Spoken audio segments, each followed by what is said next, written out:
Sabrina Ines Nafisah. Aku Zawilda Maria. Dan aku Nirina Zaida Alia. Nah, kami di sini akan membahas tentang pentingnya hukum pidana. Hukum pidana sebenarnya muncul dari kebutuhan paling dasar dalam kehidupan manusia, yaitu untuk menjaga ketertiban dan melindungi masyarakat. Nah, jadi setiap masyarakat ini pasti mempunyai nilai-nilai yang ingin dijaga bersama.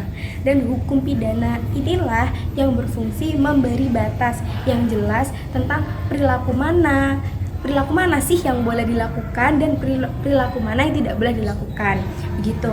Jadi dalam negara hukum, aturan pidana ini bukan hanya soal larangan dan hukuman, tetapi juga tentang bagaimana negara ini menjaga keseimbangan antara hak setiap individu dan keamanan bersama.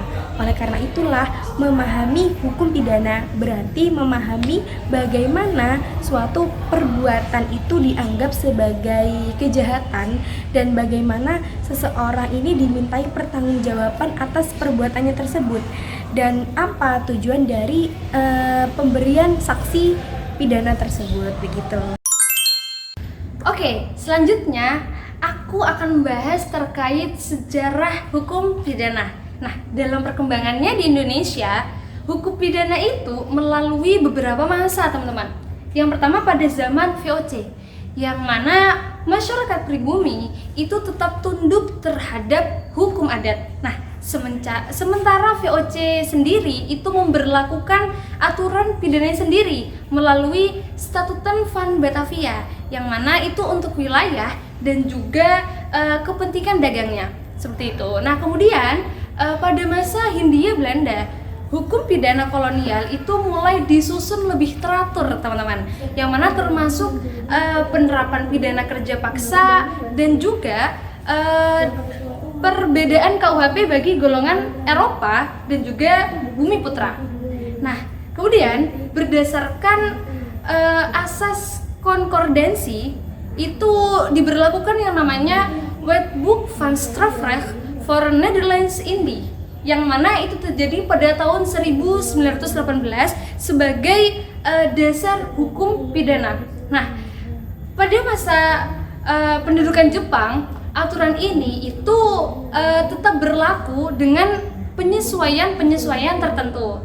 Nah, kemudian nih, setelah Indonesia itu merdeka, melalui aturan peralihan Undang-Undang Dasar 1945 dan juga Undang-Undang Nomor 1 Tahun 1946, hukum pidana kolonial itu disesuaikan dan juga dikenal sebagai Kitab Undang-Undang Hukum Pidana atau KUHP, seperti itu. Nah, untuk pengertian hukum pidana sendiri, kalau kita lihat dari berbagai pendapat para ahli, sebenarnya hukum pidana itu sangat beragam, tapi artinya tetap sama. Hukum pidana menurut Muljatno adalah perbuatan-perbuatan yang tidak boleh dilakukan dan yang dilarang dengan disertai ancaman sanksi berupa pidana tertentu bagi barang siapa yang melanggar. Nah, hukum pidana itu sendiri ada dua cara sudut pandang, yaitu hukum pidana formil dan hukum pidana material. Untuk penjelasan yang lebih spesifik mengenai hukum pidana material dan formil itu akan dijelaskan pada bagian pembagian hukum pidana. Hukum pidana juga memiliki sumber hukum, yang mana sumber hukum pidana ini merupakan aturan yang bersifat memaksa dan memberi sanksi jika dilanggar. Nah, di Indonesia sendiri ini sumber hukum pidana terdiri dari 3 hal utama. Yang pertama, ini ada Kitab Undang-Undang Hukum Pidana atau yang biasa disebut dengan KUHP, yang merupakan warisan hukum kolonial Belanda yang kemudian disesuaikan setelah kemerdekaan Indonesia hingga berlaku di seluruh Indonesia, gitu. Nah, hukum KUHP ini terbagi menjadi 3. 3 buku. Yang pertama ini menjelaskan tentang ketentuan umum, yang kedua ini menjelaskan tentang kejahatan, yang ketiga ini menjelaskan tentang pelanggaran. Nah, yang kedua ini ada undang-undang pidana di luar KUHP yang mengatur tindak pidana khusus seperti korupsi, narkotika, terorisme, dan perlindungan atas anak.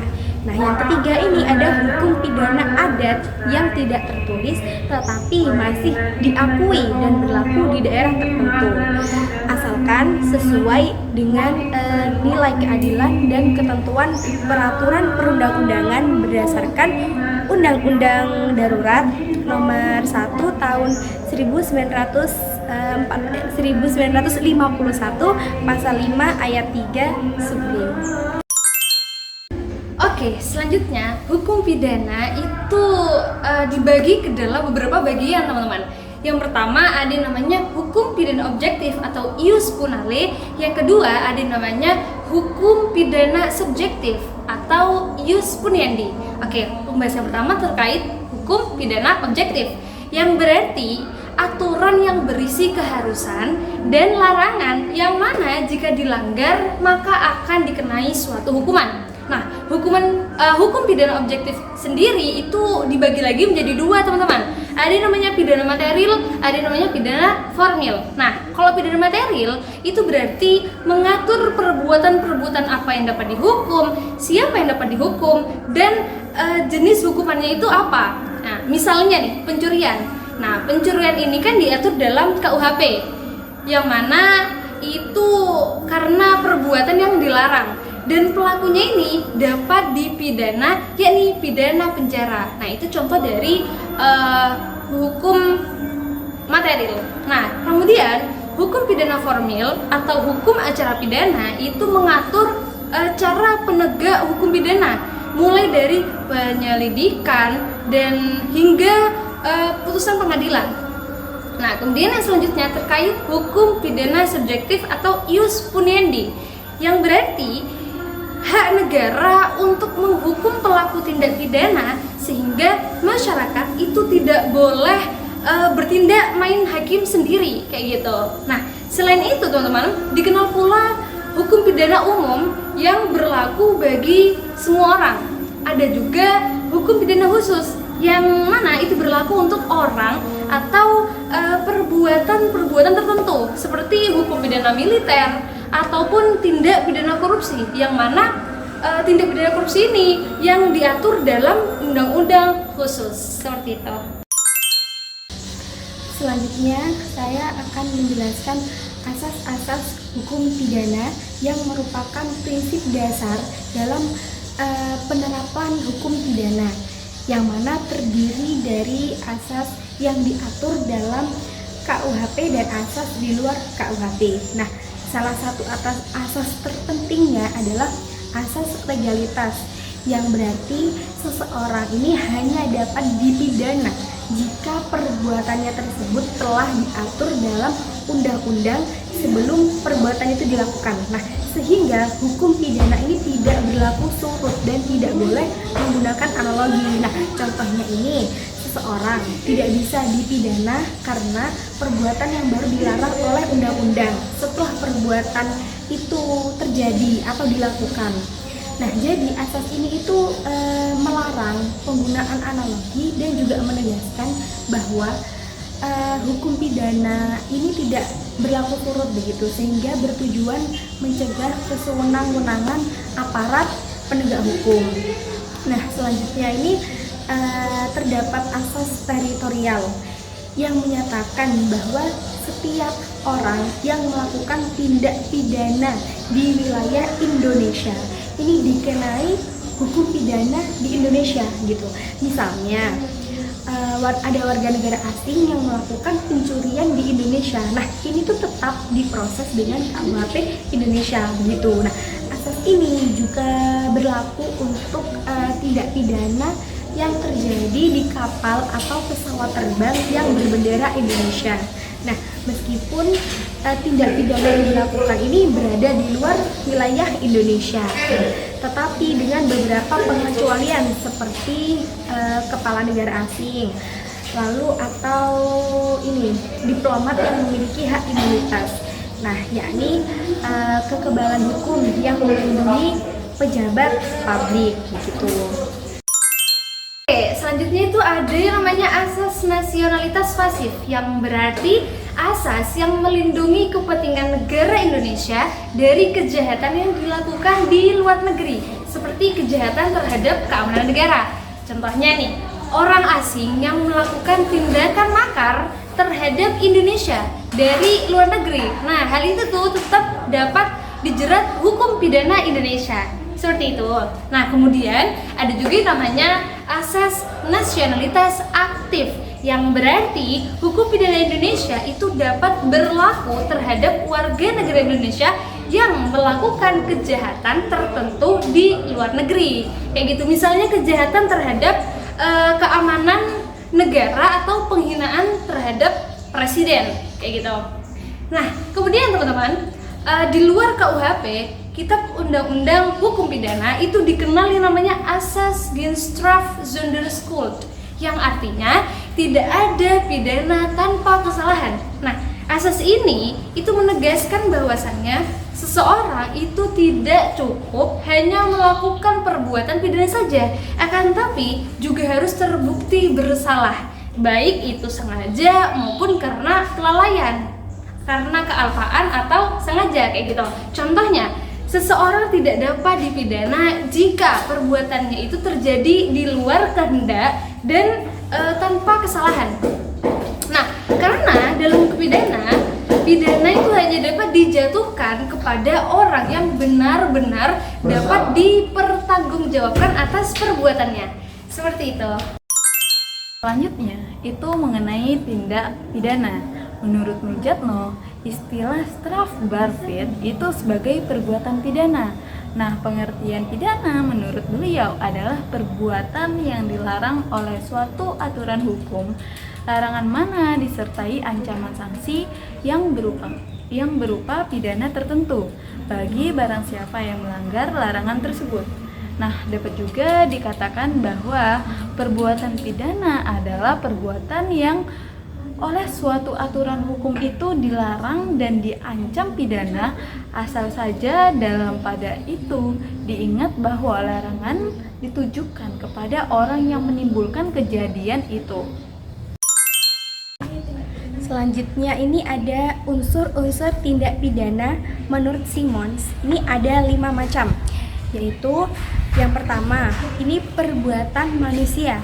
Yang kedua, ini perbuatan manusia itu harus melawan hukum. Dan yang ketiga, perbuatan itu diancam dengan pidana oleh undang-undang. Dan yang keempat, pelakunya ini harus merupakan orang yang mampu bertanggung jawab. Misalnya itu tidak gila, lalu bukan anak kecil gitulah. Yang kelima, ini perbuatan itu terjadi karena kesalahan si pembuat. Gitu teman-teman. Di sini aku akan jelasin tentang komponen tindak pidana. Nah, di sini ada 3 teman-teman. Ada yang namanya subjek atau pelaku tindak pidana, yang kedua ada yang namanya inti tindak pidana, dan yang ketiga itu adalah ancaman pidana atau sanksi. Nah, di sini aku beri contoh di pasal 338 KUHP yang berbunyi, barang siapa dengan sengaja merampas nyawa orang lain diancam karena pembunuhan dengan pidana penjara paling lama 15 tahun. Nah, di sini barang siapa di sini menjadi subjeknya. Kemudian dengan sengaja merampas nyawa orang lain ini disebut sebagai inti tindak pidana, dan yang menjadi ancaman pidana atau sanksi itu yang paling lama 15 tahun. Seperti itu, teman-teman. Sebagai kesimpulan, hukum pidana merupakan bagian penting dari sistem hukum yang berfungsi menjaga ketertiban dan melindungi masyarakat.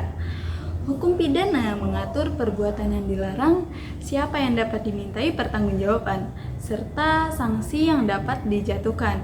Nah, perkembangannya di Indonesia melalui berbagai masa, mulai dari zaman VOC hingga setelah kemerdekaan, yang kemudian melahirkan Kitab Undang-Undang Hukum Pidana sebagai dasar hukum pidana nasional.